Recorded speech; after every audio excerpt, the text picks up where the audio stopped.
Bismillahirrahmanirrahim. Alhamdulillahirabbil alamin.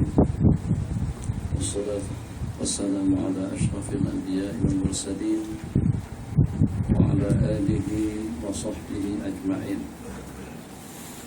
Rabbi shrah li sadri wa yassir li amri wahlul 'uqdatam min lisani yafqahu qawli. Allahumma shalli wa sallim wa barik ala sayyidina Muhammadin Tibbil qulubi wa dawaiha wa afiyatil abdani wa shifaiha wa nuril absari wa diyaiha wa bahjatil nufusi wa safaiha wa qurratil arwahi wa tibaiha wa ala alihi wa sahbihi haqqa qadrihi wa miqdarihi al-azim. Amma ba'du, Rabbi yassir wa la tu'assir wa bidhani bi khair.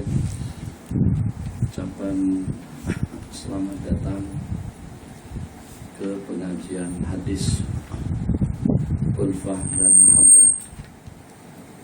Mudah-mudahan dalam himpunan majlis yang kita adakan 2 hari dalam sebulan, dan juga dengan permulaannya pada petang hari ini, yang pertama di sini dan yang kedua di buku baca, insyaallah besok pada pertemuan yang kedua akan Allah berikan rahmat dan barakah, sehingga tidak hanya dengan kita dapat memulakan pengajian yang kita adakan bersama, tapi juga dalam waktu yang sama istimrariyah, kelanjutan daripada pengajian yang kita adakan dari masa ke masa, daripada waktu ke waktu, sehingga kita sampai kepada penghujung hadis yang ke-1900 sekian, sebagai hadis yang terakhir daripada kumpulan hadis yang disusun atau yang ditulis oleh Syekh Muhammad Fuad Abdul Baqi, di mana dengan usaha gigih daripada beliau, dari pengorbanan waktu dan tenaga, sehingga beliau dapat mengumpulkan antara hadis-hadis yang diriwayatkan oleh Al-Imam Al-Bukhari yang meninggal dunia pada tahun 256, dengan hadis yang disusun oleh Al-Imam Muslim, murid beliau, yang meninggal dunia pada tahun 561. 256 dengan 261. Jadi hadis yang kita pelajari pada petang hari ini, dia agak mempunyai satu kelainan daripada hadis-hadis yang dipelajari di mana-mana saja. Dia berada pada posisi yang paling di atas, pada posisi urutan yang pertama daripada 7 kumpulan hadis-hadis sahih. Jadi dikatakan hadis-hadis sahih itu mempunyai 7 maratib, mempunyai 7 jenjang, 7 kedudukan.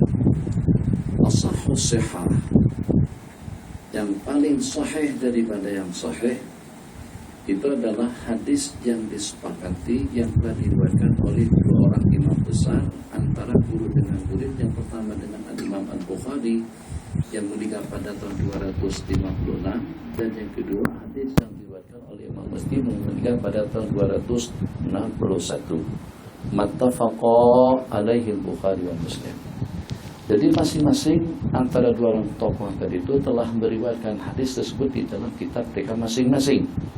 Kitab yang pertama, kitab Al-Jami'us Sahih, kitab yang ditulis oleh Al-Imam Al-Bukhari rahimahullahu ta'ala, itu terkumpul di dalamnya tidak kurang daripada dalam 8.000 buah hadis. Itu diseleksi, diambil dan dikumpulkan daripada 600.000 buah hadis.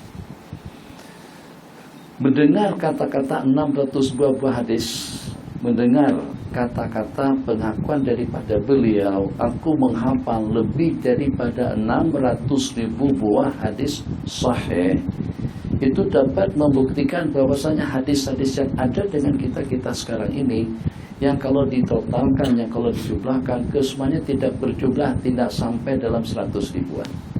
Kitab yang paling besar, Kanzul Ummal, itu ada dalam 45.000 buah hadis. Kitab Mustad yang paling besar, Musnad Imam Ahmad bin Hanbal, ada kira-kira dalam 30.000 buah hadis. Jadi kalau kita kumpulkan antara kumpulan hadis daripada beberapa kitab yang beredar di kalangan umat sejak daripada zaman dahulu sampai pada zaman kita sekarang, ternyata yang ada tercantum dalam bentuk tulisan kitab, yang ada dalam DVD, dalam Facebook dan lain sebagainya, ada dalam hadis, dalam desket, juga dalam al-mawsu'ah al-hadisiyah, itu yang menghimpunkan puluhan ribu buah macam kitab. Itu kalau ditotalkan semuanya masih belum ada dalam 10% daripada hadis-hadis yang dihafal oleh ulama-ulama kita dahulu. Maksudnya apa? Maksudnya ulama kita sekarang, atau cendekiawan kita sekarang, atau katakan saja ulama intelektual yang ada di zaman kita, tidak boleh mengatakan mana dalilnya. Yang kalau pada saat Imam Syafi'i mengatakan hukumnya seperti ini, yang pada waktu Imam Ahmad bin Hanbal atau juga dengan Imam Abu Hanifah atau Nu'man mengatakan hukumnya seperti itu. Kenapa? Sebab ada hadis-hadis yang ada dalam benak hafalan mereka, dalam hadis otak mereka, itu yang tidak ada di zaman kita sekarang.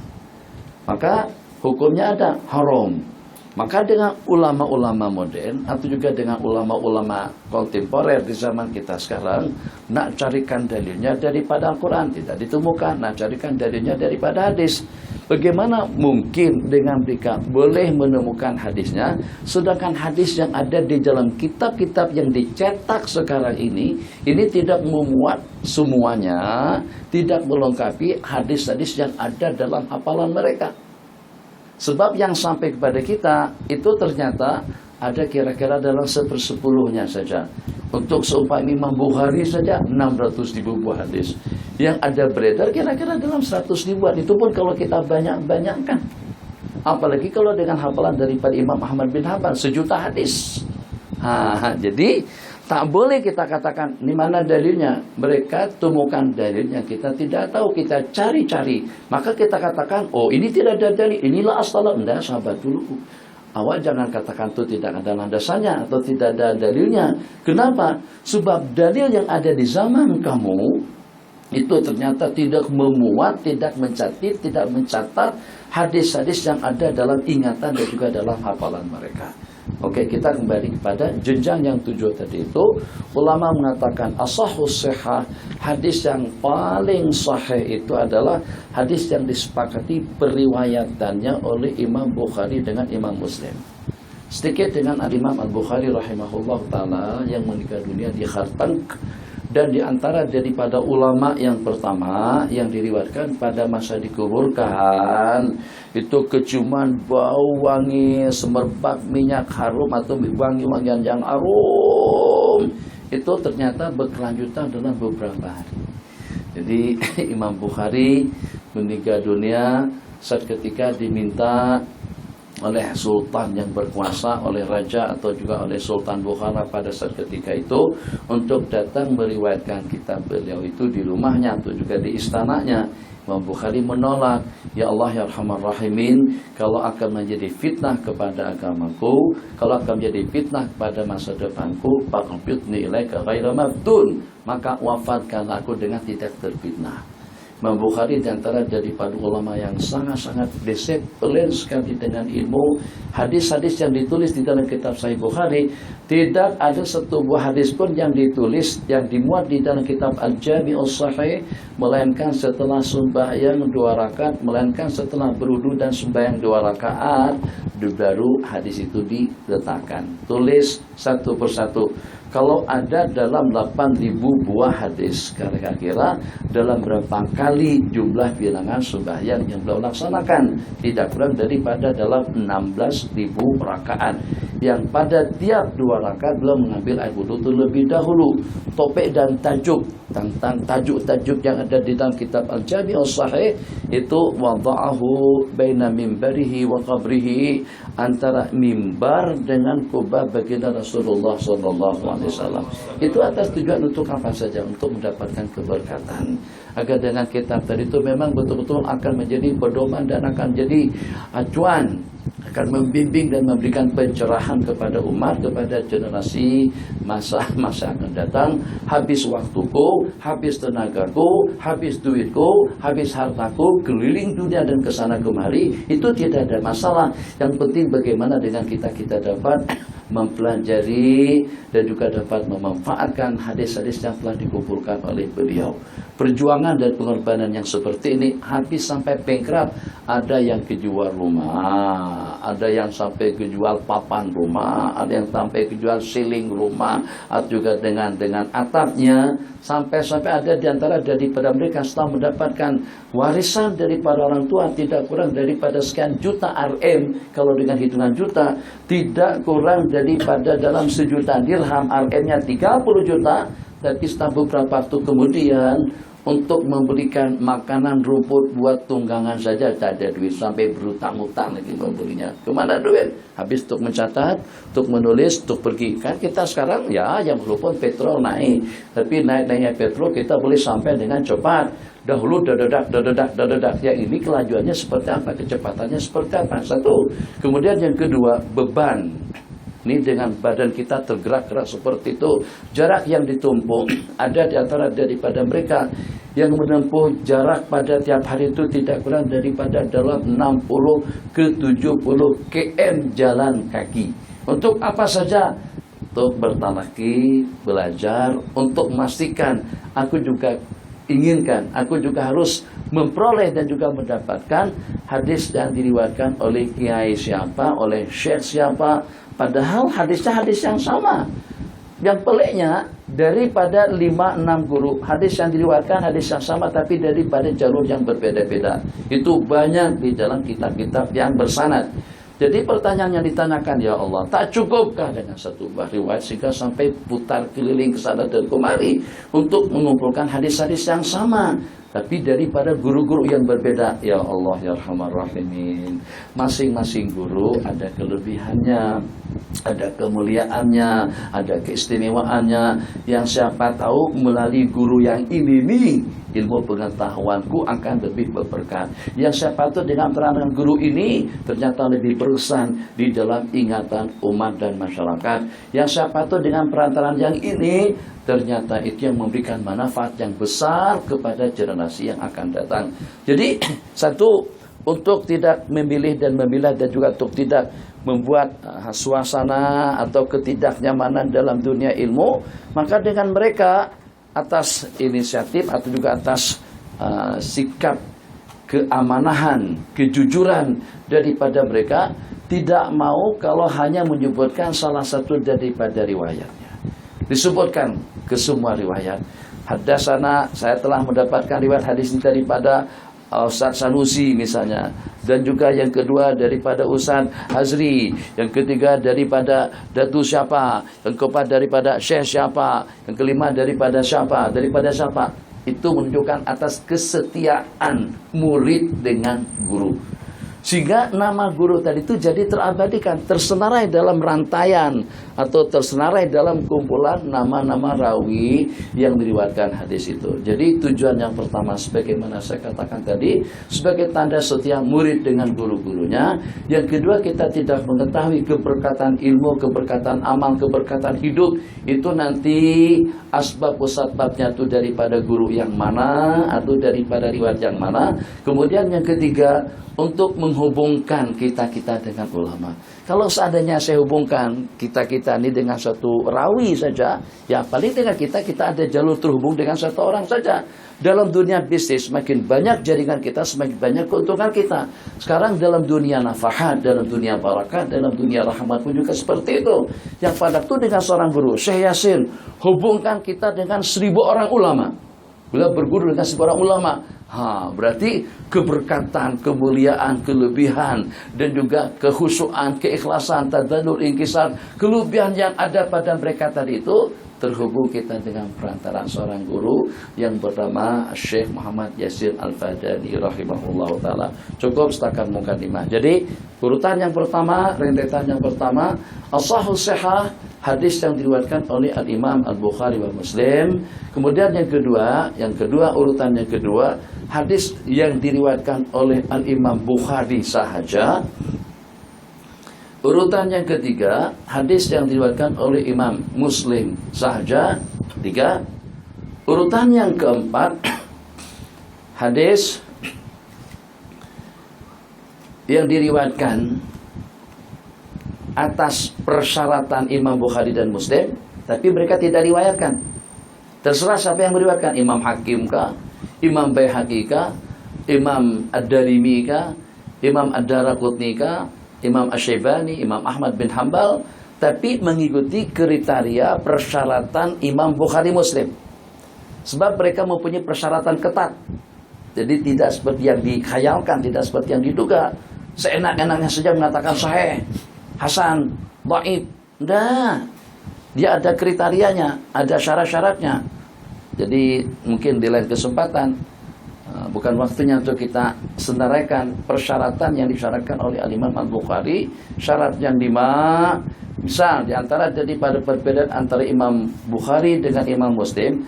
Kalau Imam Bukhari dalam periwayatan hadis bukan hanya sekedar semasa dengan tuk guru berkenan, tapi juga pernah berjumpa, pernah bertalaki. Imam Muslim kalau rawi itu sudah semasa dengan gurunya, yang walaupun tidak dapat dipastikan, tidak ada kepastian apakah bertalaki secara langsung ataupun juga tidak, hadis itu sudah dikatakan sahih. Imam Bukhari tidak. Semasa yang pertama dapat dipastikan terkumpul pada waktu yang sama dan juga pernah berjumpa dan bertalaki kepada guru berkenaan. Jadi urutan yang keempat, hadis itu diriwayatkan oleh ulama yang lain daripada mereka berdua, tapi mengikuti persyaratan mereka berdua. Oke, 4. Yang kelima, mengikuti persyaratan Imam Bukhari. Yang keenam, mengikuti persyaratan Imam Muslim. Dan yang ketujuh, mengikuti persyaratan ulama-ulama lainnya. Itu kumpulan 7 jenis, 7 kumpulan hadis-hadis sahih. Yang pertama, hadis yang telah disepakati oleh Imam Bukhari dan Muslim. Yang kedua, yang hanya diriwayatkan oleh Imam Bukhari sahaja. Yang ketiga, yang hanya diriwayatkan oleh Imam Muslim sahaja. Yang keempat, hadis diriwayatkan mengikuti persyaratan mereka berdua, tapi diriwayatkan oleh yang lain. Yang kelima, mengikuti persyaratan Imam Bukhari sahaja. Yang keenam, mengikuti persyaratan Imam Muslim sahaja. Yang ketujuh, mengikuti persyaratan yang selain daripada mereka berdua. Itu urutan hadis-hadis sahih. Bismillahirrahmanirrahim. Di antara daripada yang menjadi satu kebanggaan dalam satu mimpi, ada salah seorang daripada ulama sangat-sangat gigih mempelajari fikih Imam Abu Hanifah an-Nu'man, sehingga kecintaan beliau kepada kitab fikih tadi itu sampai melebihkan kitab tersebut daripada kitab-kitab lainnya. Dalam satu saat, pada suatu ketika bermimpi bertemu Rasulullah SAW. Nabi kita bertanya kepada tu guru hebat tadi itu, Aina anta min kitabi? Di mana Anda dengan kitabnya aku? Terperanjat. Memangnya Rasul ada karangan atau juga ada kitab? Nabi kita bersabda dalam mimpi itu, itulah kitab Al-Jami'us Sahih yang ditulis oleh Al-Imam Al-Bukhari rahimahullah, itu adalah kitabku. Ini diantara daripada yang menunjang. Jadi sebagaimana saya katakan, Imam Bukhari tak pernah mencantumkan 1, 2, 3, 4, 5, 6 buah hadis ataupun juga lebih di dalam kitab Al-Jami'us Sahih, melainkan dalam keadaan suci dan bersih, menghadap kiblat dan juga selepas sembahyang 2 rakaat, memohon keberkatan, rahmat, maghfirah daripada Allah Jalla wa Ala. Itu yang pertama. Kemudian yang kedua, dengan tajuk-tajuknya, dengan topik-topik ada dalam kitab Al-Jami'us Sahih itu diletakkan di tempat yang paling istimewa, di tempat yang paling mulia. Nabi kita bersabda, ma baina qabri wa mimbari, jarak antara kubur dengan mimbarku raudhatun min riyadil jannah. Jadi kitab Al-Jami'us Sahih itu bukannya setakat disyarahkan, syarahnya jumlah bilangan syuruh yang tidak terhitung banyaknya, yang mengikhtisasnya pun juga tidak terhitung, yang mengulasnya tidak terhitung. Dan terakhir ini setahu saya, ada salah seorang ulama besar sudah meninggalnya sejak pada beberapa tahun yang lalu, Maulana Syekhuna Syekh Muhammad Zakaria Al-Kandahlawi, hanya mengulas topik-topiknya saja. Tajuk-tajuk itu diulas, dijelaskan, diterangkan. Itu dalam 4 kitab besar. Besarnya seperti kitab yang ini. Nah, seperti kitab yang besar tuh. Itu beratnya 1,8 kilo 800 gram. Beratnya kitab tuh berat sangat. Nah, sebesar itu tuh kitabnya ada 4 jilid. Yang dibahas apa saja, bukan membahas hadisnya, topik-topiknya saja. Ada Allah bagikan ilmu kepada seseorang yang seperti itu keilmuannya. Tuh khidmah banyak, tidak terhitung jumlah bilangan ulama-ulama yang khidmat kepada kitab Al-Jami' As-Sahih Imam Al-Bukhari. Kenapa? Sebab kitab mereka kalau dengan bahasa tulus ikhlas karena Allah, seperti cerita-cerita yang diceritakan Al-Imam Ibnu Hajar setelah selesai mengarang kitab Tuhfah, beliau ada rasa bimbang, risau, takut-takut kalau keikhlasannya, ketulusannya tidak sebagaimana yang dikehendaki atau tidak sebagaimana yang sewajarnya, tidak sebagaimana yang sepatutnya. Maka sebagai ujian untuk mentes, menguji apakah memang betul-betul tulus ikhlas karena Allah. Ya Allah, kalau memang betul-betul kitab ini aku tulis ikhlas karena Engkau, tanpa ada tujuan, tanpa ada matlamat, kita kan untuk MI, kita untuk PhD, untuk dapat tesis, untuk kita mendapatkan tetas supaya kita nanti pakar spesialis hadis. Itu yang kita cari, itu yang mahal. Dan mereka tidak seperti itu. Kitab setelah selesai ditulis 4 jilid besar diletakkan atas Ka'bah. Diletakkan atas Ka'bah. Itu dikatakan selama tidak kurang daripada 1 tahun, yang dengan cuaca buruknya, yang dengan debunya, yang dengan anginnya, yang dengan panasnya, yang dengan sejuknya. Selepas 1 tahun kemudian ternyata dengan kitab tadi itu masih utuh. Tidak ada berubah sedikit pun. Kalau ikhlas, peliharakan kitabku ini ya Allah. Kalau tidak, sama sekali tidak mengharap keuntungan, manfaat daripada kitab yang ditulis atas kepentingan pribadi atau atas tujuan tertentu. Mungkin kemarin saya pernah mendengar ulasan daripada salah seorang sahabat, dikatakan pada hari kiamat nanti ternyata ada satu amalan kecil sekali, tapi ternyata dengan timbangannya cukup lumayan berat sungguh, sampai dipertanyakan oleh para malaikat, ini kecilnya. Kan kita kalau badan besar timbangan berat wajar-wajar saja. Ini badan kecil tapi timbangan 300 kilo.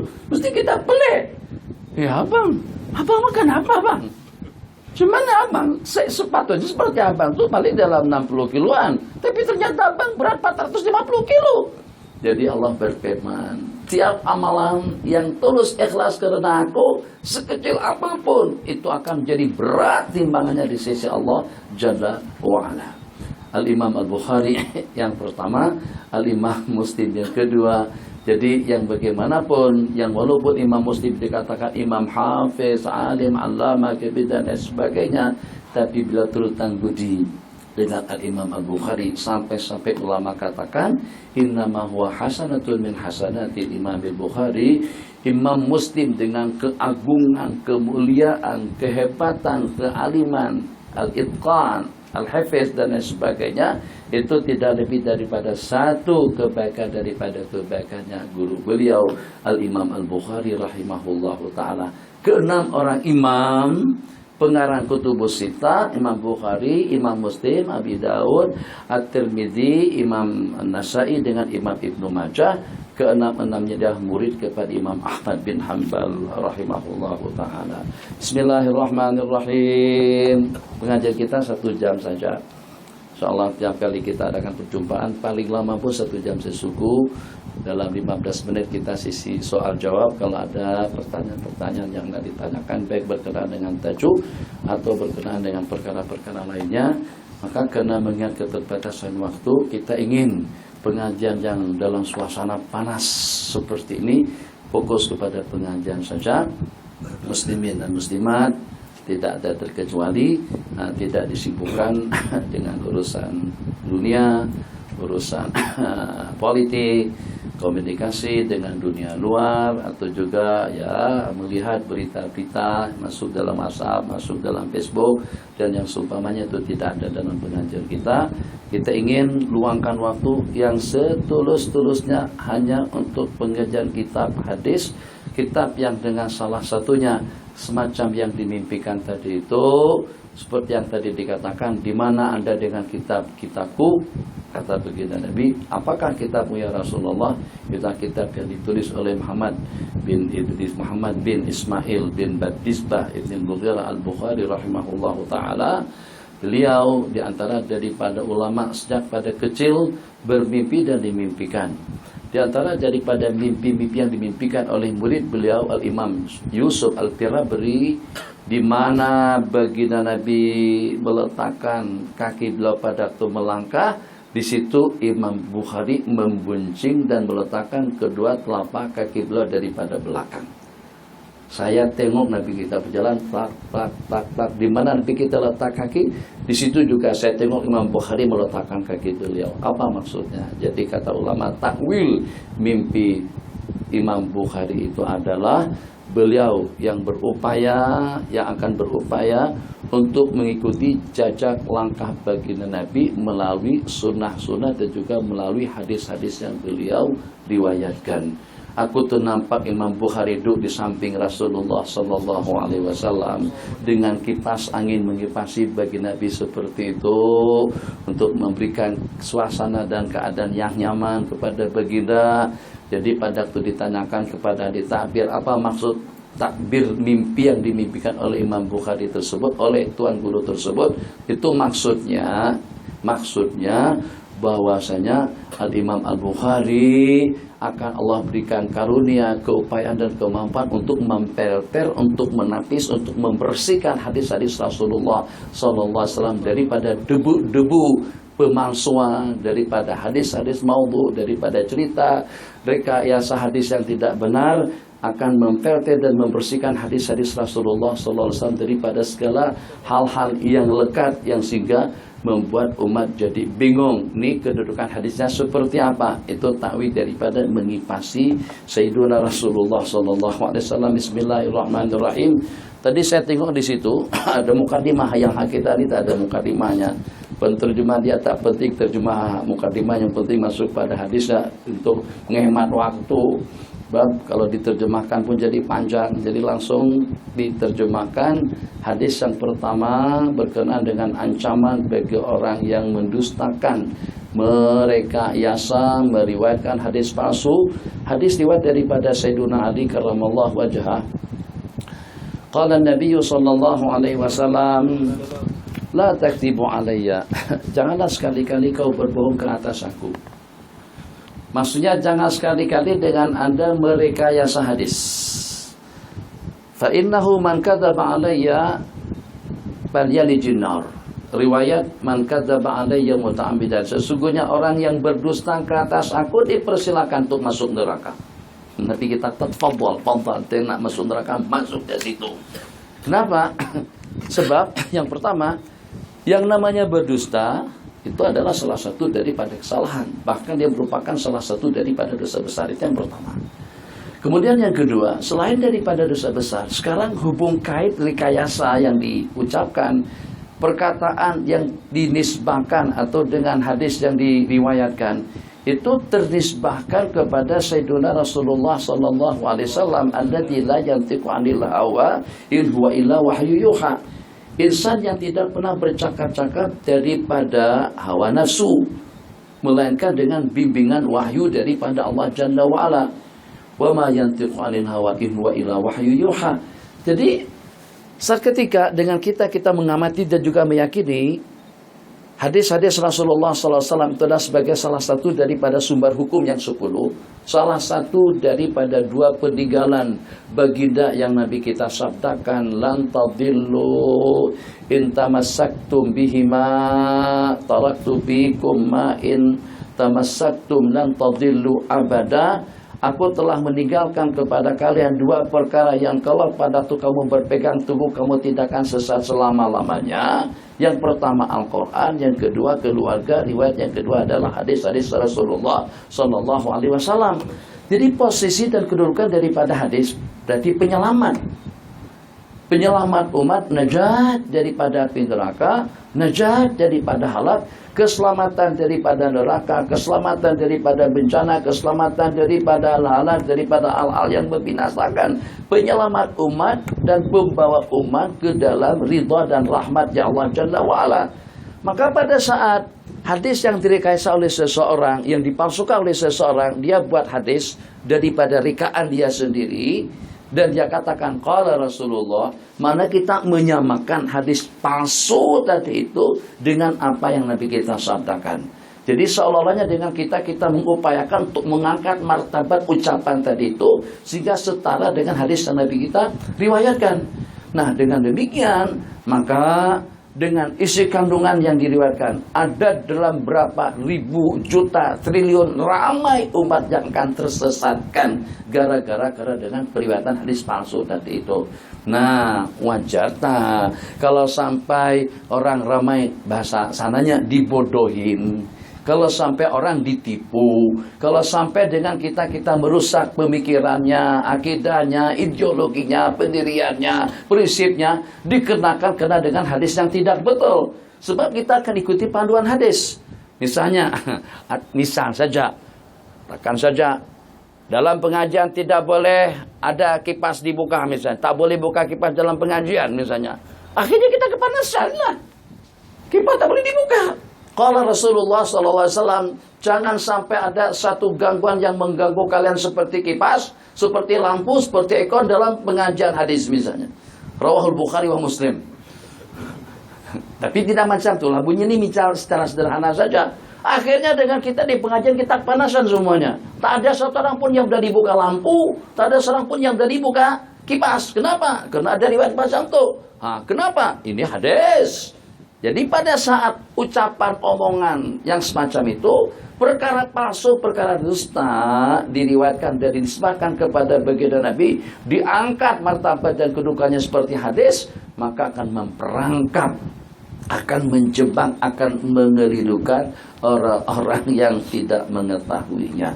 Jadi karena itulah Nabi kita ancam, sebab karena dengan dia akan menjadi asbab orang ramai akan tersesat, orang ramai akan terkeliru, orang ramai akan terpaling daripada yang hak, daripada kebenaran. Karena dengan hadis yang direkayasa tadi itu, karena terdapat sejumlah sekian yang akan tersesat dengan riwayatnya. Bahkan kalau tidak ada yang meriwayatkannya pun, tetap juga dia dengan ancaman yang disebutkan di dalam hadis-hadis ini mutawatir.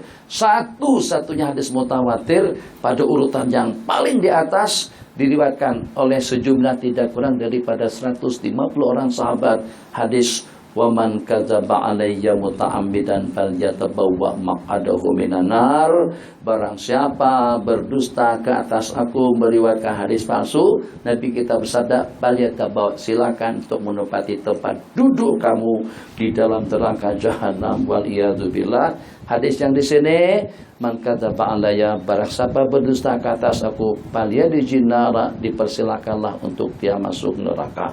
Riwayat yang kedua, hadis yang sama, hadis Anas radhiyallahu ta'ala anhu qala innahu la yamna'uni an uhaddisakum hadisan katsira. Tapi itu pun masuk banyak.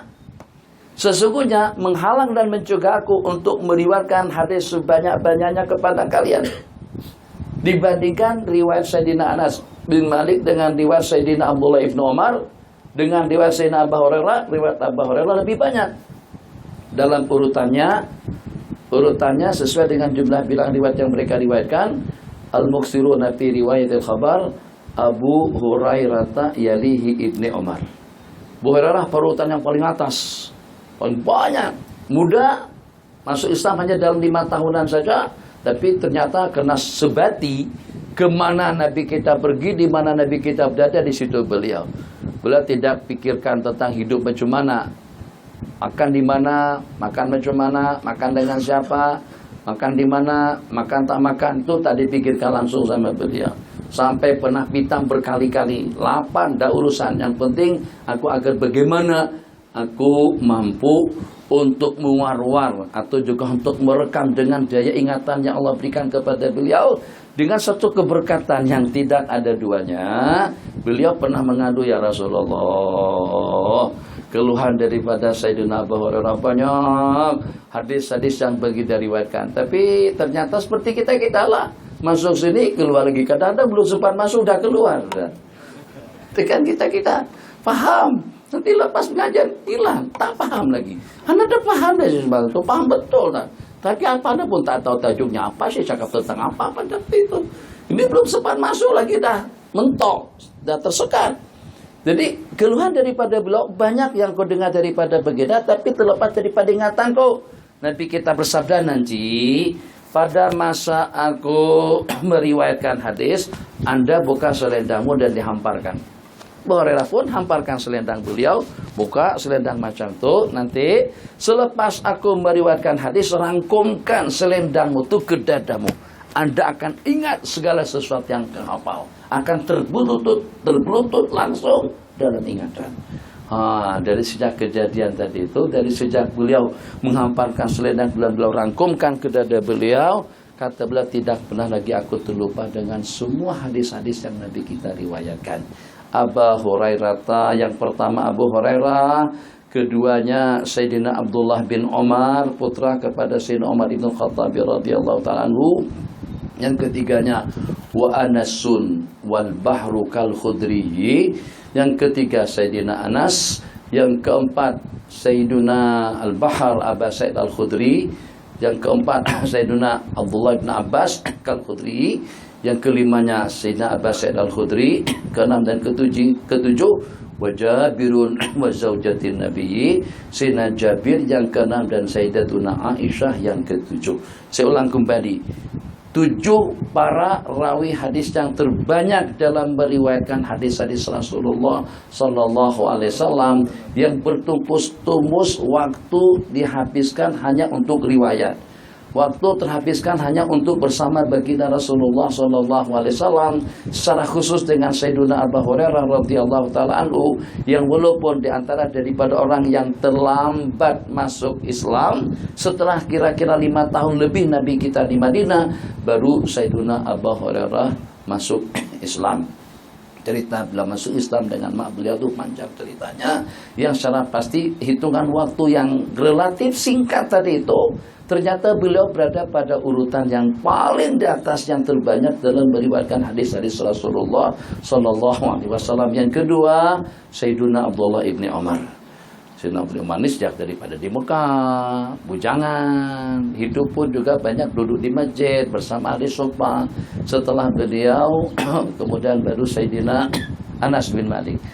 Yang pertama Sayyidina Abu Hurairah, yang kedua Ibnu Umar, wa Anasun, Sayyidina Anas yang ketiga.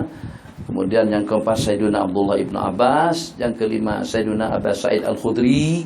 Yang keenam Sayyidina Jabir bin Abdullah. Sayyidina Jabir yang dalam riwayat yang pernah diriwayatkan pernah berangkat daripada Mesir, daripada Madinah menuju Mesir untuk menjumpai Sayyidina Abdullah bin Unais, salah seorang daripada sahabat Nabi. Jadi pada waktu itu ternyata setelah ketok pintu, beliau ditemui oleh pembantu atau seorang jariyah berkulit hitam. Siapa tuan? Saya adalah Jabir bin Abdullah. Tolong sampaikan kepada majikanmu bahwasanya Abdullah ada di bawah, Jabir bin Abdullah ada di bawah. Maka dengan jariyah tadi itu naik, Abdullah yang mana satu? Katakan saja Abdullah sahabat Nabi, Jabir bin Abdullah Al-Ansari. Maka pada waktu itu Sayyidina Abdullah bin Unais pun turun. Setelah turun, tak ada apa kabar, gimana keadaan, keluarga macam mana, atau juga tentang politik, ikut politik yang mana, tak ada perbicaraan semacam itu.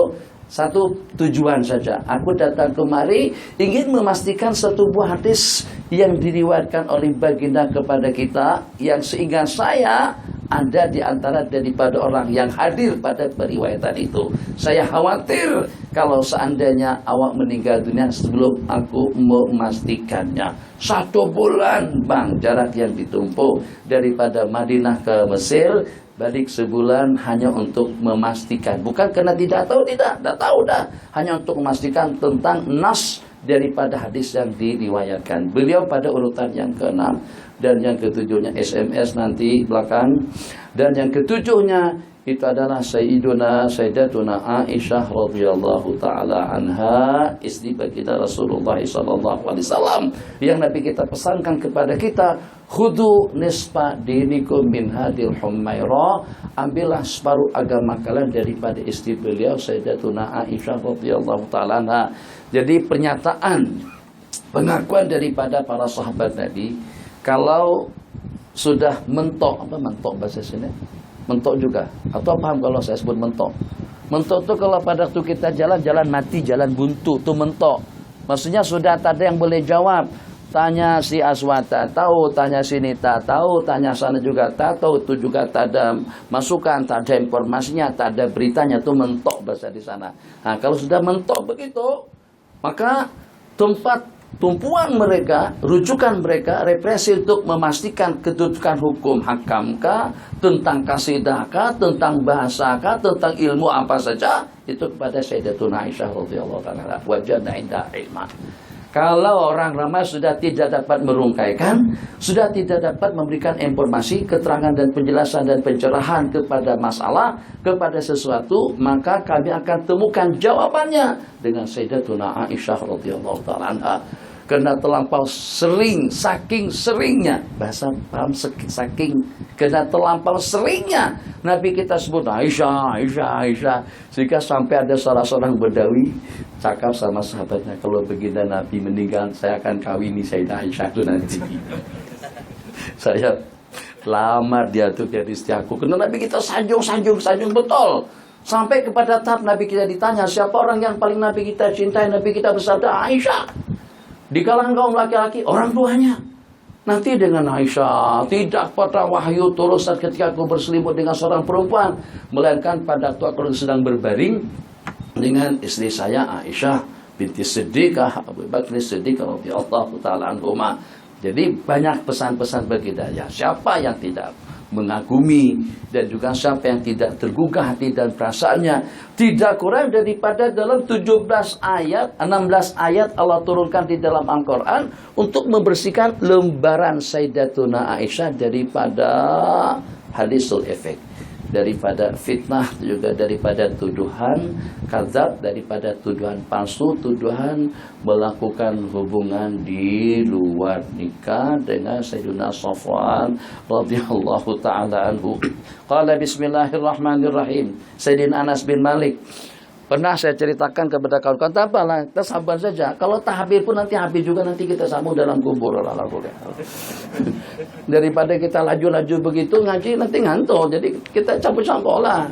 Nah, dan tak perlu risau lah, pasti kita ada minuman di situ, masyaallah tabarakallah. Dan jangan tak diminum, banyak atau sedikit karena minum juga. Mudah-mudahan berkat kedua orang imam ini dan juga dengan berkat hadis-hadis yang diriwayatkan, dan juga sedikit, bukan berkat dengan pengorbanan kita yang sikit daripada sedikit ini akan ada faedahnya, akan memberikan suatu asbab kebahagiaan, kesejahteraan dunia dan akhirat.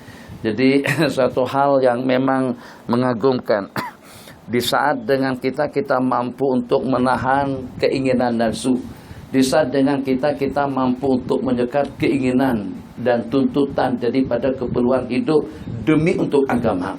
Sekat yang ini kita hentikan. Saya tahu yang hadir ini macam-macam orangnya, yang kopratnya ada, yang punya usaha sederhana ada, yang lebih sederhana ada, yang lebih ada, yang kurang juga ada, macam-macam. Tapi kita sekat untuk sementara waktu untuk ilmu, untuk ibadah, untuk agama, untuk pengorbanan, untuk masa depan umat.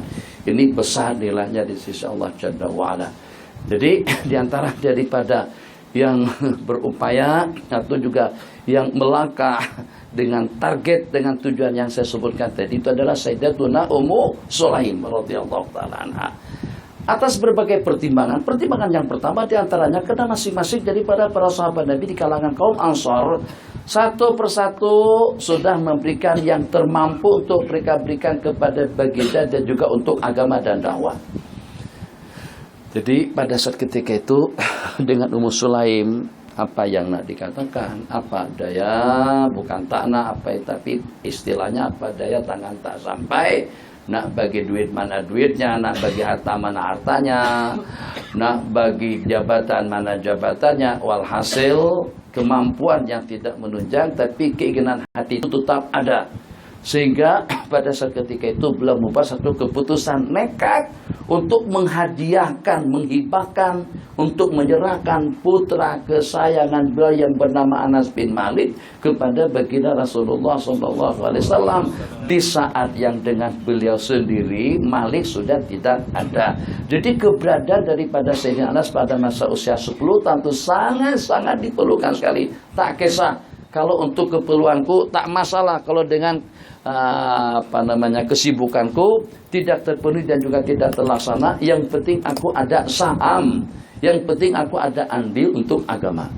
Tak masalah lah kalau sudah tak ada yang membantu, tak ada lagi yang menolong, yang sudah pakaian, yang bantu untuk bancukan, tampil karya dan lain sebagainya. Yang penting aku ada bagian, aku ada saham untuk membantu dakwah dan juga untuk membantu Sayyidina Rasulullah SAW. Jadi hada Anasun Huwaidimu. Ini Anas sebagai khadam baginda Nabi kita doakan. Masya Allah, tabarakallah. Semuanya tahu tentang doa, tapi kita mengulas dari sudut lain. Jadi setelah Sayyidina Anas dihadiahkan kepada baginda Rasulullah SAW, Nabi kita doakan beliau dengan 3 perkara. 1, panjang umur.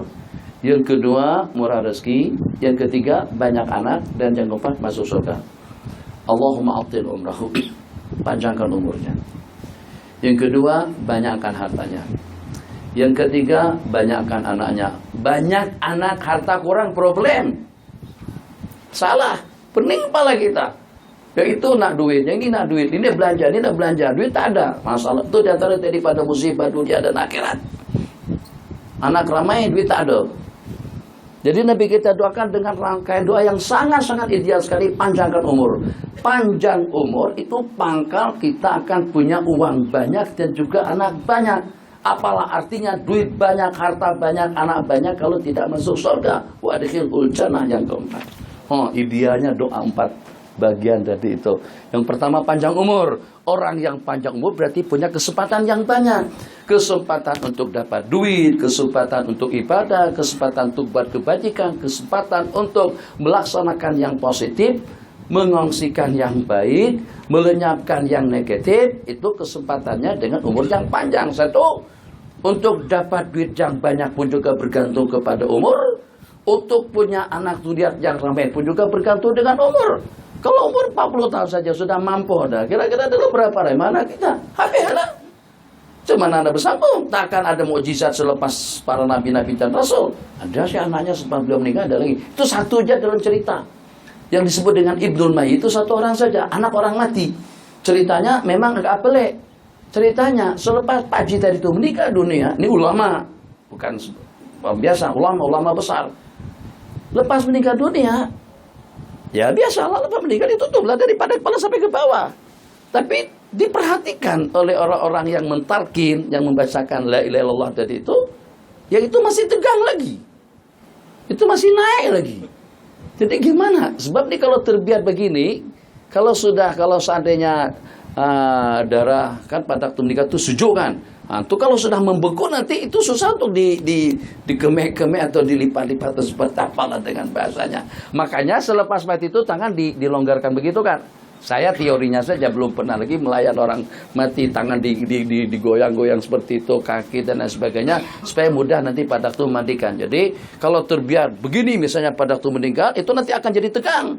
Nah beda nih naik. Kalau terbiar takut kalau terus-terusan seperti itu kan susah juga. Dikepak patah masalah juga masalah. Lebih kurangnya lah ada ayatnya macam tuh. Cuman yang secara pasti orang tadi itu lepas meninggal dunia benda tuh tegang. Akhirnya sekilas pandangan daripada ulama suruh istri layan dia, selesaikan masalah itu. Maka semuanya keluar, istri masuk. Istri langsung, istri pun mendapat kesempatan terakhir lah juga lah kuliah kurangnya macam itulah. Alhamdulillah benda tadi turun habis. Rupa-rupanya Allah takdir ada lagi benih yang akan wujud nanti daripada yang meninggal tadi itu. Hamil wanita dengan seorang anak laki-laki dan menjadi ulama tersyuhur, ulama terkenal, dan berikan julukan kepada ulama tadi itu Ibnul Mayyit, anak orang mati. Itu ceritanya umur panjang. Itu satu itu saja ada dalam cerita sejarah. Seseorang selepas mati masih boleh bagi keturunan. Nah, sementara cerita tentang bank money itu ulama mengatakan, semuanya mengatakan tidak boleh. Satu, panjang umur. Yang kedua, banyak harta. Yang ketiga, banyak anak. Apa artinya kenikmatan hidup yang kita dapatkan kalau penghujungnya azab dan siksa? Kita inginkan penghujungnya surga dan kebahagiaan yang abadi. Masya Allah, tabarakallah. Tengok. Ketiga yang pertama yang Nabi kita doakan tadi itu aku saksikan dengan mata kepalaku. Kena berkat membantu dan menolong, kena berkat anak kesayangan yang sangat-sangat diperlukan waktu, tenaga dan pikirannya dihibahkan, diberikan kepada baginda demi untuk kepentingan dakwah. Sekat kepentingan diri pribadi alihkan kepada kepentingan dakwah, untuk kepentingan agama, untuk kepentingan umat, untuk kepentingan masa depan agama. Kira-kira selama 10 tahun beliau khidmah dengan baginda Rasulullah sallallahu alaihi wasallam. Panjang cerita Sayyidina Anas tentang selama 10 tahun tidak pernah mengatakan kenapa, dibentang, dipukul, dicerca, dicaci. Itu tidak pernah langsung. Tidak ada tandingan dan juga tidak ada bandingannya. Sinaras mengatakan, aku merupakan orang yang paling panjang umur, yang paling banyak anak, dan juga yang paling banyak harta. Umur panjang, anak banyak, duit banyak, kebun sampai berbuah 2 kali setahun. Jarang-jarang, atau boleh dikatakan tidak ada. Ternyata dengan kebunku, dengan tanamanku, itu dengan hasilnya 2 kali ganda. Tengok pengamat sedikit. Berkat pengorbanan yang dilakukan oleh Ummu Sulaim radhiyallahu ta'ala anha. Kan kalau pada tuh anak ada, ya tentu ini dengan abang siapa bang?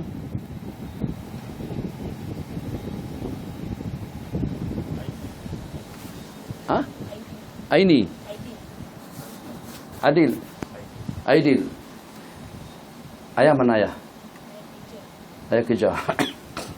Jadi kalau ayah nak minta bantuan sama Aidil untuk beli keripap kah, donan kah, Aidil mau kan?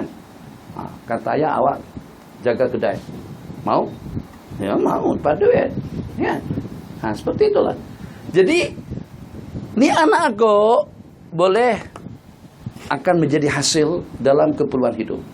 Boleh berjualan, oleh bancote, untuk sidai pakaian, basuh pakaian dan lain sebagainya.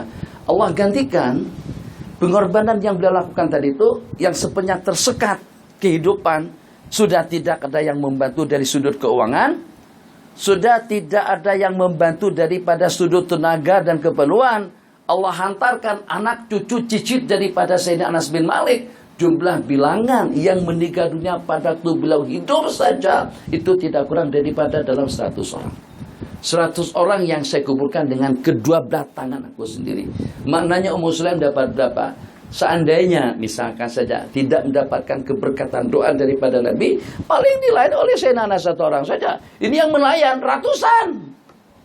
Daripada anak cucu Sayyidina Anas bin Ummu Sulaim santai kan lagi kan.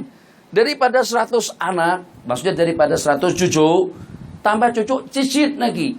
Apa setelah cicit? Cacat. Jadi daripada cucu dan cicit, beliau yang tidak terhitung ramainya, Masya Allah tabarakallah, untuk keperluan hidup jelas akan terpenuhi. Keuangan pula, Masya Allah tabarakallah. Kalau seandainya saya naras kerja seperti apapun giginya, paling hanya dapat sejumlah yang ditakdirkan oleh Allah Jalla wa'ala, tapi dengan berkat doa daripada baginda wa aktsir malahu, dan banyakkan hartanya, yang sehingga imbasan daripada harta yang banyak tadi itu bukan hanya untuk keperluan Ummu Sulaim, tapi juga untuk keperluan orang ramai, terbantu dengan harta kekayaan yang dimiliki oleh Sayyidina Anas bin Malik radhiyallahu taala anhu. Wa atil umrah, dan panjangkan umurnya. Masya Allah tabarakallah. Seandainya Nabi kita tak doakan yang semacam itu, mungkin saja paling sempat khidmat dengan Ummu Sulaim dalam 10, 20, 30 tahun. Yang ini yang berkhidmat sepanjang usia beliau berusia lebih daripada 100 tahun. Jadi umur 10 tahun dihadiahkan khidmat kepada baginda Nabi selama 10 tahun, ada tersisa 80 tahun khidmat kepada mak kandung beliau. Berkat ke situ tadi itu dapat yang lebih banyak. Belum tentu ada 3, 4, 50 tahun waktu khidmah Sayyidina Anas kalau seandainya tidak didoakan oleh baginda Nabi. Maka pengorbanan daripada Ummu Sulaim radhiyallahu taala anha menjadi asbab duit beliau jadi banyak melalui anak dan cucu. Kemudian khidmah mendapatkan layanan, bukan lagi mungkin kalau digilirkan. Oke, nenek semua anak nih tuh kena dilayan. Herasa jaga tuh, mungkin dalam sebulan tuh, itu setelah 3 bulan, 4 bulan baru terputar giliran untuk mendapat khidmah kembali. Ramai. Kalau satu malam 2 orang, untuk urusan dapur, mungkin yang nyuci, yang masak, yang nyidai, yang apa. Sayyidina Anas hantar 10 pun. Kalau beliau hantar 10, berarti dalam putaran 1 bulan, anak saja lebih daripada 100. Kalau anak 100, cucu berapa? Mana ada orang produk satu, tidak ada. 1 nanti 3. Ayo. Berapa anak? Belum kawin lagi. Kena kawin lah. Setelah baru 7. 7. Yang 7 itu nanti jadi berapa? Sekarang dalam 10 tahun pertama atau 20 tahun pertama 7. Yang 7 itu nanti mungkin akan jadi 50. Ya kan? Lebih kurang lah. Katakan 7 itu 5, 35. 35 jadi 42, 43 dengan satalat. Tuh generasi cucu, cicit. Masya Allah tabarakallah. Tuh Haji Karab buat perhimpunan Al-Asyafi'iyah atau apalah dengan sebutannya. Beribu-ribu terkumpul. Itu berhasil ditambah lagi yang hak di Medan, yang di mana. Kalau kita senaraikan salah silsilah keturunan kita, cukup daripada mak dan ayah saja. Tak payah dengan tuan, tak payah dengan mak dan ayah saja. Mak dan ayah dengan kedua pasangan, dengan ibu dan bapak. Sini juga daripada mak dan ayah. Daripada mak kita, itu kita senaraikan anak, cucu, sepupu. Masya Allah tabarakallah, kita salah pengajian kalau seperti rumah sini saja besarnya, itu tidak boleh menampung penuh, baru dengan adik-beradik kita daripada sebelah mak dan juga daripada sebelah ayah. Begitulah dengan Sayyiduna Anas bin Malik radhiyallahu ta'ala anhu. Allah, berkat aku dihadiahkan kepada baginda Nabi, anakku ramai, duitku banyak, umurku panjang sampai bosan. Kata beliau, sampai aku merasa seimtul hayata, aku merasa bosan dengan kehidupan. Bagaimana tidak bosan? Beratus-ratus tahun makan roti canai 100 tahun. Bosan kita.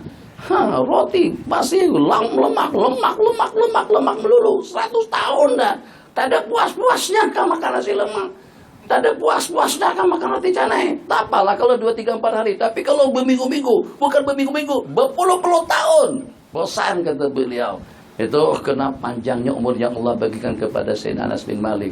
Wa arjur rabi'ata, dan aku mengharap yang keempat juga dikabulkan oleh Allah, dan masukkanlah dia ke dalam surga. Hadisnya waktu kita sudah habis. Bismillahirrahmanirrahim. Innahu la yamna'uni an uhadisakum katsiran, hadisan katsiran, yang mencegah saya untuk meriwayatkan hadis sebanyak-banyaknya kepada kalian. Itu hadis baginda Nabi, barang siapa bersengaja berdusta ke atas aku, dipersilakan untuk menempati tempat duduknya di dalam api neraka. Itu yang menyebabkan saya kena berhati-hati betul, kena waspada. Jadi malam kemarin ada seorang budak tanya saya macam mana kira-kira dengan saya saat ketika menyebarkan berita daripada Facebook, berita daripada WhatsApp yang kadang-kadang tidak pasti. Itulah saya katakan, ramai sekarang di zaman kita sekarang ini, orang tuh belum mati lagi, tapi sudah dimatikan. Berita kematian 2, 3, 4 kali, ternyata masih hidup lagi. Berita kematian sudah tersebar. Kita pun malam umumkan buat salat gaib untuk siapa bin siapa. Selepas selesai salat gaib ternyata orang yang disembahyangkan masih hidup, belum mati lagi. Itulah berita WhatsApp yang tidak pasti. Pastikan dulu baru kita sebarkan. Di samping juga hati-hati dan waspada, jangan mengongsikan perkara-perkara yang boleh mempermalukan orang yang kita kongsikan. Kadang-kadang mungkin cacat, kadang-kadang bengkak, kadang-kadang kaki tak kenapa. Dia di rumah pun kita dulu biasanya kebiasaan kita orang Melayu, kalau ada orang datang lagi kita santai di rumah mesti kita bergegar langsung ambil baju, kenakan baju semat kemas baru kita buka pintu, tak nak tetamu tengok badan kita terbuka seperti itu. Yang walaupun kita santai di rumah nyaman seperti itu, tak nak tengok, tidak mau kalau sampai orang melihat kita dalam keadaan yang kurang nyaman. Waktu kita baring, kita basuh muka supaya jangan nampak kelihatan kita baru bangun tidur, apalagi baru main misalnya, terus itu tuh kita rahasiakan betul benar-benar seperti itu. Nah yang ini kadang-kadang kita dapat daripada mana? Yang gambar tuh memang mempermalukan orang yang kena penyakit itu, tersebar melalui Facebook. Malu orang yang berkenaan, yang walaupun kita tidak kenal, tapi yang secara tidak pasti kita telah memarwarkan ghibah kepada orang berkenaan tadi itu ke seluruh dunia. Wal'iyadzubillah. Kita habiskan hadis yang ini, hadis yang keempat. Riwayat yang ketiga, hadis daripada Sayyidina Abu Hurairah, orang yang pertama. Kan 4 buah hadis, mana isinya tidak jauh berbeda. Man kadzaba alayya muta'ammidan, Abu Hurairah. Jadi kata Sayyidina Abu Hurairah, orang ramai mengatakan aksara Abu Hurairah. Artinya daripada riwayat hadis, Abu Hurairah itu sudah terlampau banyak sungguh hadis-hadis yang diriwayatkan. Jadi kata beliau menjawab, orang-orang muhajirun sibuk dengan urusan bisnis, transaksi, jual beli. Sedangkan orang-orang Ansar sibuk dengan pertanian, bercocok tanam. Sementara dengan Abu Hurairah kesana kemari bersama Nabi hanya dengan sepenuh perutnya sahaja. Kalau perutnya udah berisi asalkan beli berjalan, ya udah ngajian. Begitu dengan beliau. Tak pikir masa depan, buka account baru lagi, beli kereta baru apa, tak ada sama sekali dalam pikiran beliau. Jadi Abu Hurairah memang betul-betul hanya untuk agama. Sampai pernah pitam, pernah pingsan, sama pernah dikatakan Abu Hurairah sudah gila sampai terbaring di pinggir jalan. Gila apanya? Aku tak gila, aku kelaparan pada saat ketika itu. Sampai aku tak beli berjalan, diinjak-injak Sayyidina Abu Bakar, Sayyidina Umar. Sampai Umar ada orang letakkan kakiku tengkoko. Gila kawan ini nyanyo, kan sudah sampai baring di situ. Nyanyo apaan? Aku tak boleh bangun. Datang Sayyidina Abu Bakar. Sayyidina Abu Bakar, ya Abu Bakar, paksakan bangun. Ya Abu Bakar, ingat hadis yang diriwayatkan semalam tuh, ingat ayat yang ditujukan kepada baginda. Ya Sayyidina Abu Bakar, ya ayat yang entah maksudnya ini kali. Ini dengan ayatnya. Dalam hati Abu Hurairah, aku pun tahu ayat tuh. Aku tanya ayat, tanya hadis atas satu tujuan yang awak tak mengerti. Maksud saya, Anda camlah aku bertanya, macam mana keadaanku? Tanya pun tak larat bertanya. Yang aku inginkan ajak aku makan ke restoran dulu. Kan riwayat hadis, aku pun tahu riwayatnya. Aku lebih nomor macam tu lagi bangun ya Allah, Mar. Ente ingat gak ayat yang diturunkan kepada baginda pada malam Jumat? Ya, teman ini ayatnya. Dalam hati bilang, aku pun tahu ayat tu. Aku inginkan awak tu camaku, mukaku, perutku, kenagaku ni seperti apa agar kamu ajak aku ke rumah makan bersama. Datang giliran yang ketiga baginda Rasulullah SAW. Bangun lagi ya Rasulullah, ayatun fi kita bilang. Nabi kita kata nanti ayat kita jom ke rumah dulu. Mengalir darah di tadi dah pucat dengan jawaban si Umar, tambah pucat, tambah lapar. Tapi dengan jawaban daripada baginda Nabi kita kata, jom kan, jom ya, jom kita ke rumah dulu, ayo kita makan dulu, baru cerita tentang ayat dan hadis. Oh, tapi sampai ke rumah pula, begitu Nabi kita tanya, Aisyah ada apa di rumah kita? Ada jadi orang bagi satu mangkok air. Abah Her, iya ya Rasulullah, jemput teman-teman ente semuanya. Allahu Akbar. Teman-teman aku 70 orang untuk semangkuk air susu. Tapi kata Sayyidina Abu Hurairah, mau tidak mau kena patuhi juga arahan perintah daripada baginda. Tapi tetap bermain di kepala, berapa kira-kira habuanku daripada semangkuk air susu.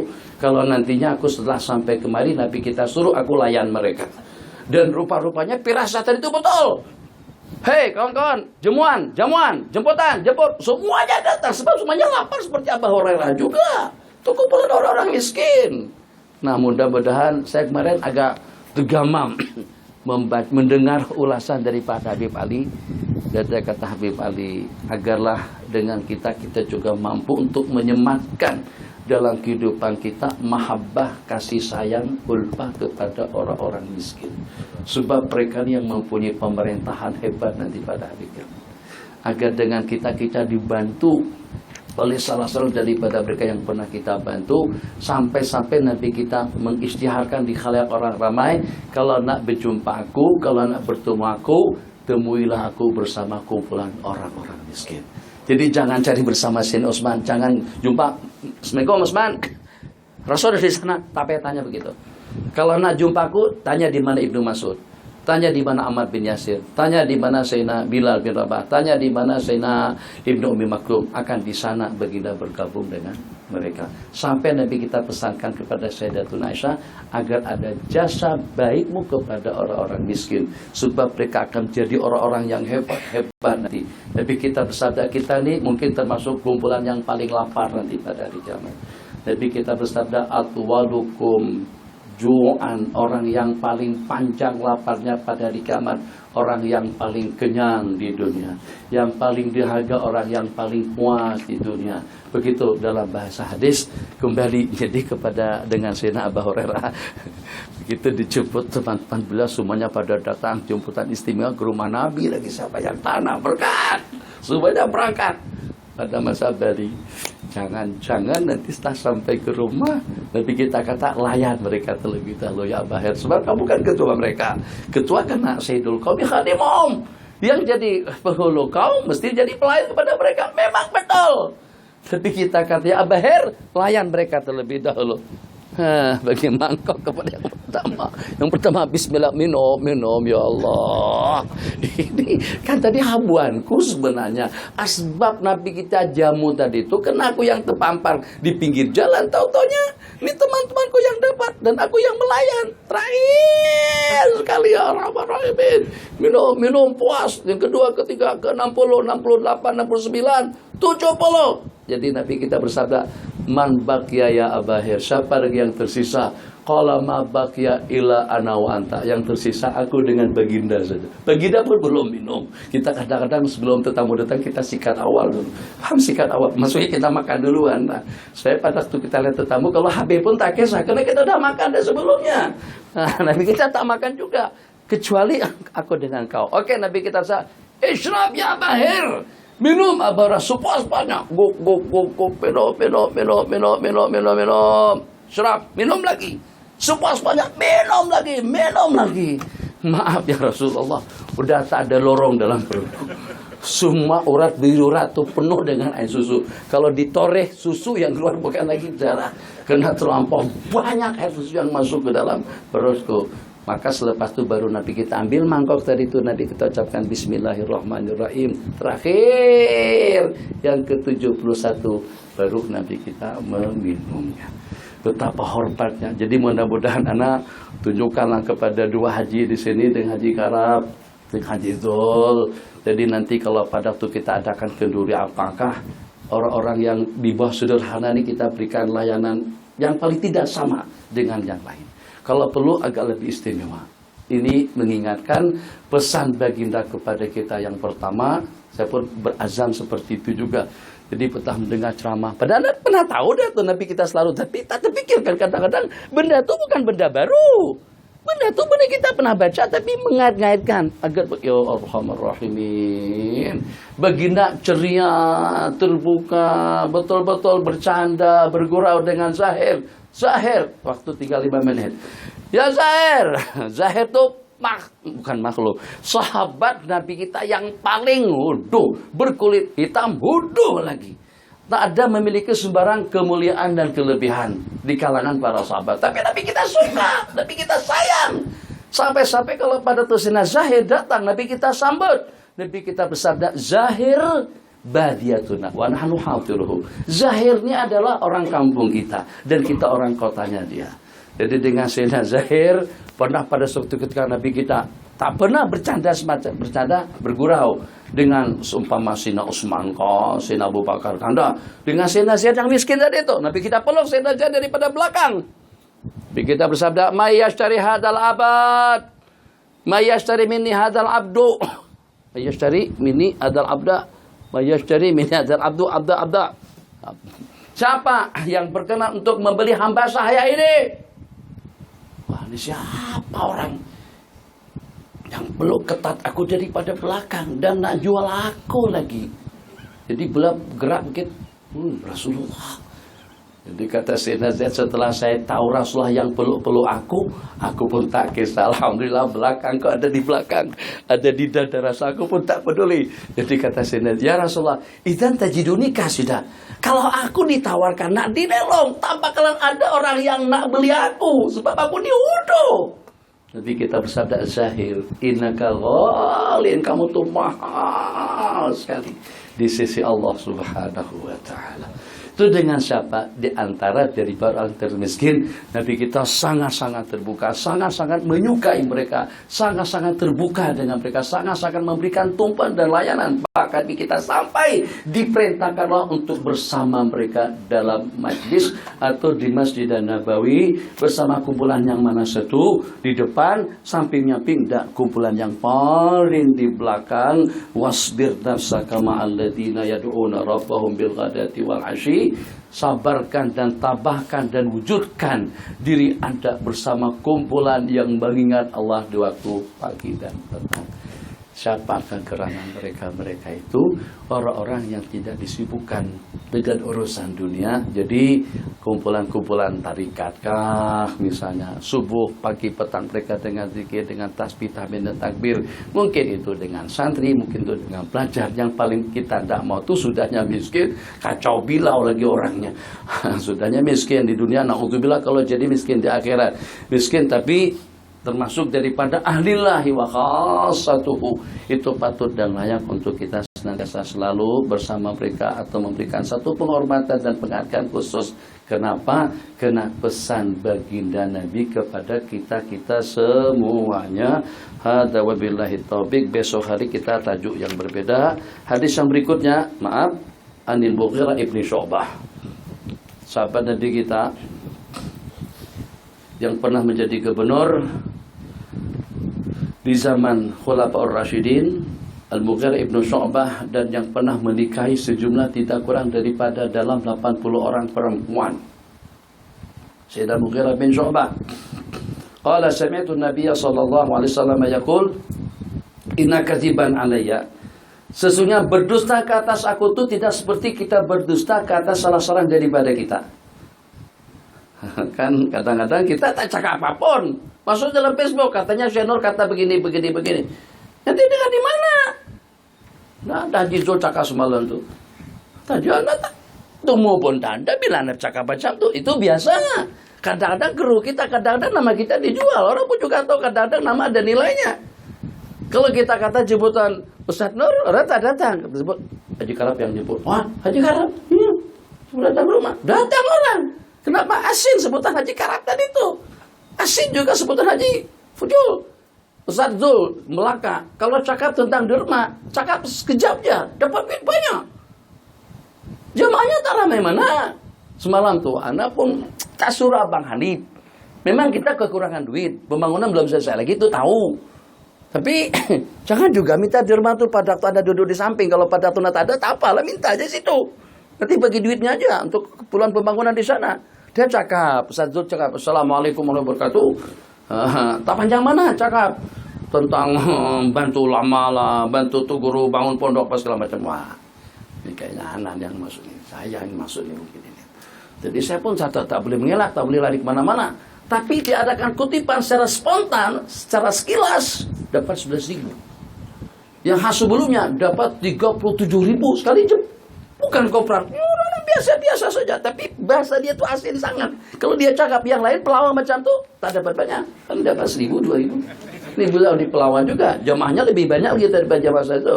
Dapat berapa yang paling itu dapat 1.200-an. Banyak juga lah koleal. Ustaz Dul cakap dapat 11.000 secara spontan ya. Kalau dijanjikan sebulan sebelumnya dapat 22.000, 25.000, dapat 37.000 yang paling banyak. Masya Allah, tabarakallah. Kenapa?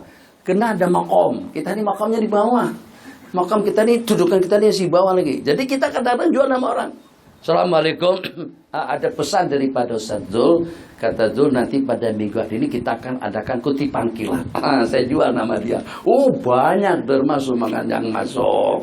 Itu bagaimana? Dusta kata Ustaz Zul itu tidak seperti kita berdusta ke atas Nabi. Kalau berdusta ke atas Nabi berarti hukum, berarti nasihat, berarti panduan, berarti pencerahan, berarti halal dan haram.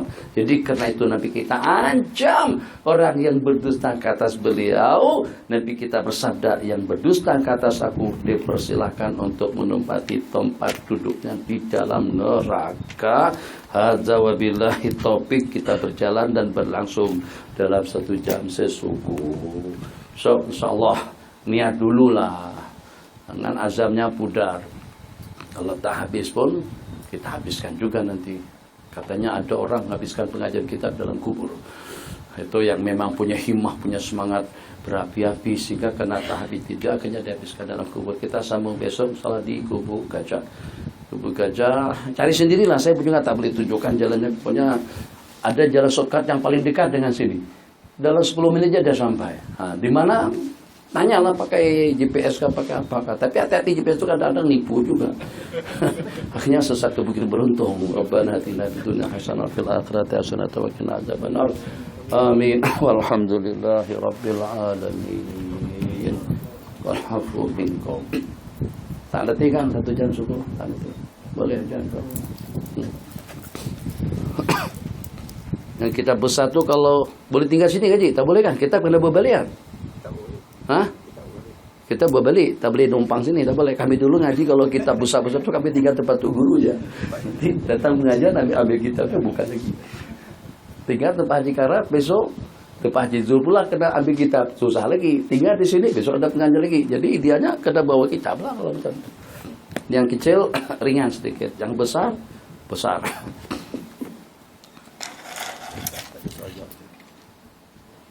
Cukup bah? Kalau nak soal jawab, sila kalau ada sebarang soalan, 1, 2, oke. Bismillah. Kalau ada, silakan. Apa supaya muslimat dengar? Saya ada soalan Syekh. Yang tadi berdasarkan daripada Imam Bukhari. Ya. Imam Bukhari menulis hadis. Imam Bukhari tak akan tulis hadis sebelum beliau berwuduk dan salat 2 rakaat. Ya. Dan satu lagi, adakah kesemua hadis yang ditulis Imam Bukhari di Raudhah ataupun sebahagian saja? Tidak, yang ditulis di Raudhah itu tajuknya. Tajuknya, hadisnya tidak ditulis di situ. Beliau menyusun kitab tadi itu, saya lupa bagi tahukan, selama tidak kurang daripada dalam 16 tahun. Kitab yang terkumpul dalam Sahih Bukhari itu selama tidak kurang daripada dalam 16 tahun diseleksi daripada 600.000 buah hadis. Yang memang ada kesepakatan ulama bahwasanya hadis itu sahih, itu saja yang beliau muat, yang beliau masukkan di dalam kitab tersebut. Panjang 16 tahun pengorbanan, Masya Allah, untuk hadis. Itu baru untuk kitab sahih, Al-Jami'us Sahih. Kitab beliau banyak. Ada kitab At-Tarikhul Kabir, At-Tarikhul Saghir, ada kitab Al-Adabul Mufrad yang satu jilid yang kita baca. Itu pun ringkasannya kita baca di sana. 2, yang lain. Sila. Bang Hafiz, azan dulu, datang jauh. Salam wabarakatuh. Imam At-Ta'ilah Sekandari ada menyebutkan barang siapa yang permulaannya bersinar, pasti akhirnya akan bersinar. Tetapi hadis ada meriwayatkan inna ahadukum la ya'malu bi amali ahli nar hatta ma yaqulu. Jadi sampai hadis bagaimana itu? Jadi Imam Ibnu Athaillah Sakandari mengatakan malam takun lahu bidayatun muhriqah lam takun lahu nihayatun musyrikah. Orang yang tidak memulai permulaan yang berapi-api itu tidak akan mendapatkan kesudahan yang cerah. Jadi maksudnya itu bungkait antara kesudahan dengan permulaan. Bahasa pepatah Melayu pun juga mengatakan seperti itu. Berakit-rakit dahulu, berenang-renang ke tepian. Bersakit-sakit dahulu, bersenang-senang kemudian. Jadi bersenang-senang kemudian tadi itu atas pengorbanan yang kita lakukan pada permulaan kita. Kita tidak akan memetik hasil yang lumayan kecuali kalau ada pengorbanan yang lumayan juga daripada kita. Hasilnya banyak ya tentu daripada kebun yang banyak. Keuntungannya banyak ya tentu juga daripada jaringan bisnis yang banyak. Itu hubung kait antara kesudahan hasil dengan permulaan. Sementara yang tadi itu tentang takdir, itu tentang takdir yang seseorang itu permulaannya dengan amalan ahli surga, dengan amalan-amalan yang positif, ibadahnya, zikirnya, tasbihnya, tapi karena ketentuan takdir pada penghujungnya dia berubah, maka dia ikut ketentuan takdir, sehingga pada penghujungnya beramal amalan ahli neraka dan akhirnya masuk ke dalam neraka. Ada juga yang sebaliknya, seseorang itu beramal dengan amalan ahli neraka, masya Allah, kaki, tangan, hidung, mulut. Kalau kaki judi itu kaki saja, ini kaki, tangan, judi, telinga, mulut semuanya maksiat, kemungkaran yang tidak terhitung. Tapi pada penghujungnya ukuran sejengkal saja lagi dia dengan neraka, dia akan masukinya. Tapi karena ketentuan takdirnya pada akhir saat itu mentakdirkan dia beramal dengan amalan ahli surga, maka dia pun beramal dengan amal ahli surga sehingga dia dimasukkan ke dalam surga. Ulama mengatakan itu ketentuan takdir yang seperti itu justru yang terbanyak itu berubah daripada buruk pada akhirnya menjadi baik. Tapi daripada baik berubah menjadi buruk itu jarang-jarang berlaku.